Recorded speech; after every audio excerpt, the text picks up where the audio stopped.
We can see how our government neglects our military heroes like Andrew Tamarisi when they need help. But believe it or not, some of our veterans are getting top-notch care. If a military veteran wants a sex change, they seem to have no problem getting care from the Veterans Administration. And Corey Peterson's father is one of those veterans who is having this done. Welcome to the show, Corey. Hello, Dr. Gina. Nice to talk to you. Nice to have you with us. I also want to speak to another military veteran and introduce him. He is Shawn Lee, served as an Army Scout sniper in Iraq and then in Afghanistan, and then retired for medical reasons. A Purple Heart recipient, and he joins us today too. Shawn, we have you as well? Yeah. All right. How you doing? All right. I'm doing very well. Let's start with you, Shawn. Shawn, you've been dealing with the Veterans Administration for years, and tell us what you've experienced. Well, I've experienced the same thing I experienced with most government agencies. You need to fill out a form to fill out a form. Yeah, so often true. And so you found them to be very unresponsive. But Corey, you say that your dad has received a pretty good response from the Veterans Administration for his wanting to have a sex change. First of all, I need to tell you that I am a person who takes great exception to my father's activism and politics, and I am really polar opposite of my father and his views.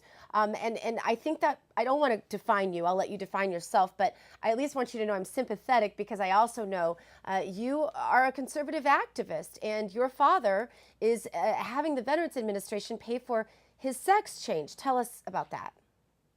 Yeah, thank you. It is a little tricky.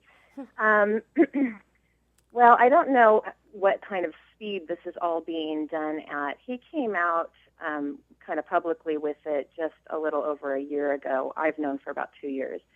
And then he started, at the time, the VA had just decided that it was okay to diagnose a transgender identity disorder. And so anyway, it just kind of gave him the green light to go ahead and move forward with what he believes has been true of him his whole life, that he's really a woman. And so what he's been doing is, going back and forth to doctors and stuff, and I don't have a daily contact with him. In fact, I had no contact with him for several months by his choice, and then recently he's tried to get back into contact with me. So I'm just kind of getting this news that I don't know what the speed is that this all is moving along, but he has appointments scheduled for a rhinoplasty, a nose job, and for vocal cord surgery, all provided by the VA. Now, my understanding is the VA does not do the reassignment surgery, and I'm not sure where they are at that, but Medicare does. And so he has an appointment with a surgeon on July 1st. I'm assuming a consultation. I'm not sure. I don't believe the surgery is actually July 1st, through Medicare to talk about his genital reassignment surgery. So it does seem like the priorities are a little off here. You've got these guys that have been on waiting lists forever, and so many of them losing their lives as they wait perpetually. And then you have, it seems like these things that should not be prioritized are being prioritized over life and death situations.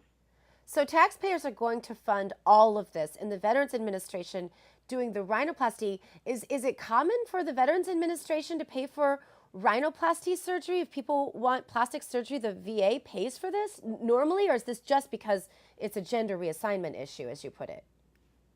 I really don't know much about the VA. Like I said, my understanding from my dad a couple of years ago was that the transgender identity disorder diagnosis was a new thing that they were permitted to go ahead and start diagnosing about 2 years ago. So my assumption is that they weren't doing this kind of treatment before that, but he's been getting all his hormone replacement and all of that kind of stuff since his diagnosis. Wow. Well, I definitely want to get into this with both of you. Shawn, I just have to ask how this makes you feel. We only have about a minute remaining, so if you can comment on that, and then I'm going to keep you all into the next segment because I can't let you go. This is too really hard to wrap my head around, to be honest with you. Shawn, how does that make you feel just off the top of your head? To be honest with you, I don't know her father, and I really don't care what surgeries he wants. As far as I'm concerned, I think the whole process should get individualized anyway. I mean, the president has asked for $163 billion for next year for veterans. for the Department of Veterans Affairs. I say cut every one of us $50,000 check. I'll take it down to USAA, and not only will I have great medical insurance, but after I get taken to the doctor, they'll pick me for my service. Yeah.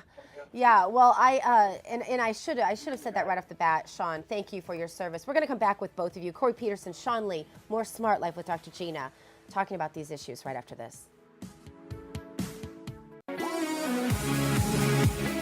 Welcome back to Smart Life. I am Dr. Gina, helping you get smarter every single day. I have two guests with me while we are on this topic of the Veterans Administration and its many scandals.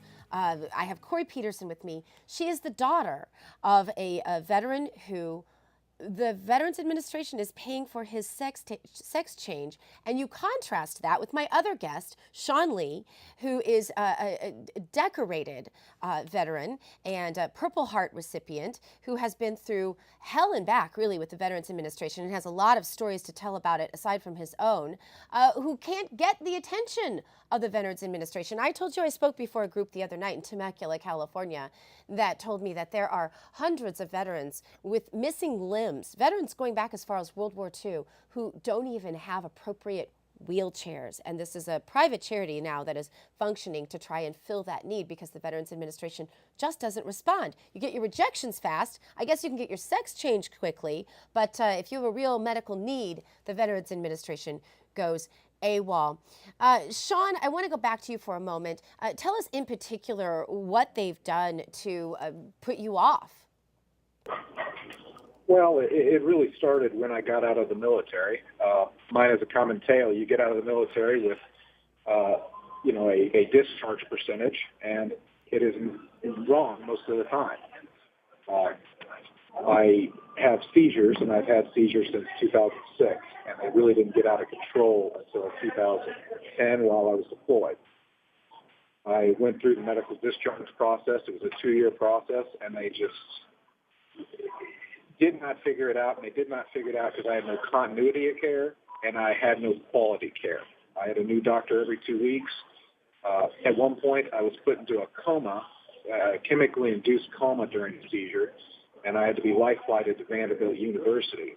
And I was in that coma for about 2 days.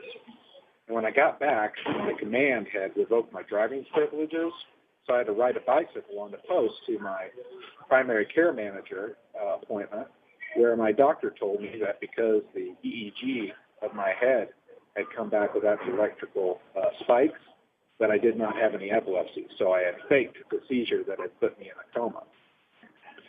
So right now my rating is for PTSD, and I have psychogenic seizures according to the rating. But nothing has actually been decided as to why I just started randomly biting my tongue off every month or so. Oh my gosh, I'm just so sorry to hear this, and I know that we have a good common friend, Brian Stumpy, that has brought your story to my attention, and I'm just so sorry. I don't know. I apologize for this happening to you. Just as an American, it's so appalling. Corey, did you know that your dad was wanted to be transgendered your whole entire life, or is this something that came as a shock to you as well? First, I want to say, sweet Shawn, God bless you, and thank you for your service to our country and for my freedom. No, actually, I did not know about my dad until about 12, do the math here, 12 years ago, right for my wedding. I found out that he had been cross-dressing, and it was pretty stunning and shocking, heartbreaking. I mean, I can tell you I went through a full range of emotions within about a half-hour period, including just grief and sympathy, for someone who does this. But anyway, so that is something that came out about 12 years ago, and it was kind of an elephant in the room that we never really talked about. He knew that I knew. It came through, an ex-wife of his and stuff, and so he knew that I knew, and there was a strain in the relationship for a while, and then he disappeared for a couple of years, and then he kind of reappeared, and again, this is elephant in the room. And then when he got, so because it was never talked about, we kind of got more comfortable around each other. I just thought, well, maybe he's not doing it anymore. And then 2 years ago, this July, he showed up at my son's birthday party, and no, he was still dressed as a man, and he kind of lingered after the party till everyone had left and really needed to talk with us. And he wanted to let us know of the news that he had been diagnosed transgender identity disorder. It's a mouthful. And he was actually quite elated with the diagnosis because it let him be who he thought he's always been. Now, he says that from the age of 4 or 5, he's always felt like he was really a girl or a woman. He's lived this way his whole life, and he's in his 60s now. So I mean, this is the thing that I don't understand, though, because I understand the transgender identity disorder. We, of course, in California, we talk about those issues all the time. But what I don't understand, I guess, is, you're the area director for Concerned Women for America, conservative organization I've been very active in as well. Good friend of mine, Penny Nance, of course, heads that up. And you do tons of work and advocacy for veterans, and especially on these Veterans Administration scandals. Concerned Women for America has been at the forefront of these issues, and you and your activism have been as well. What would your father say to the fact that someone like Shawn Lee is waiting in the wings, and thousands, maybe millions like him, waiting for attention from the Veterans Administration while he's having a rhinoplasty and a vocal cord surgery to make his voice feminine? I mean, does he feel like that's frivolous? Is there any guilt there? Honestly, I don't know what my dad would think when you compare the two. I would hope that there would be some common sense there and realize that the priorities are a little bit off. But his mindset is such that if you don't agree with him and embrace where he's at and what he believes that he is, then you are just flat out wrong. I mean, he looks at himself as a victim his whole life. I asked him one day, I said, Dad, he was asking me to advocate for transgendered men being able to use women's bathrooms, and I was like, are you crazy? There's no way I'm doing that. I have 2 little boys, so I'm not going to walk into Target or wherever and take my kids, my little boys, into the bathroom with me, because I do take them to the women's bathroom with me, and I will, because we just live in that kind of a world. Yeah. And I don't want to walk in, and my dad is no small man. I don't want to walk in and see this big burly dude who thinks he's a girl. I mean, that is just dangerous. And he said to me, he says, well, how do you think it's for me to go into the men's bathroom looking the way I do? So what I see in this is that it seems very narcissistic. All they see is themselves. Mm-hmm. Well, Shawn, you have gotten so outraged by the goings-on with the Veterans Administration that you've decided to take matters into your own hands. Tell us what you're doing.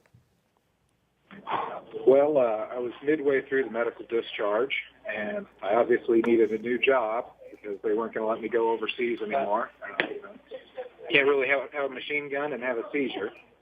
And a doctor suggested to me something about law school.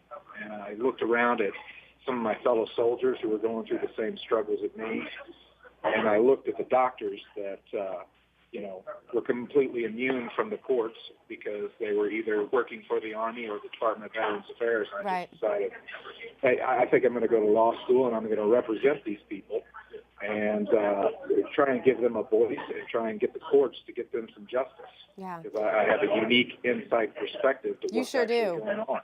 You sure do.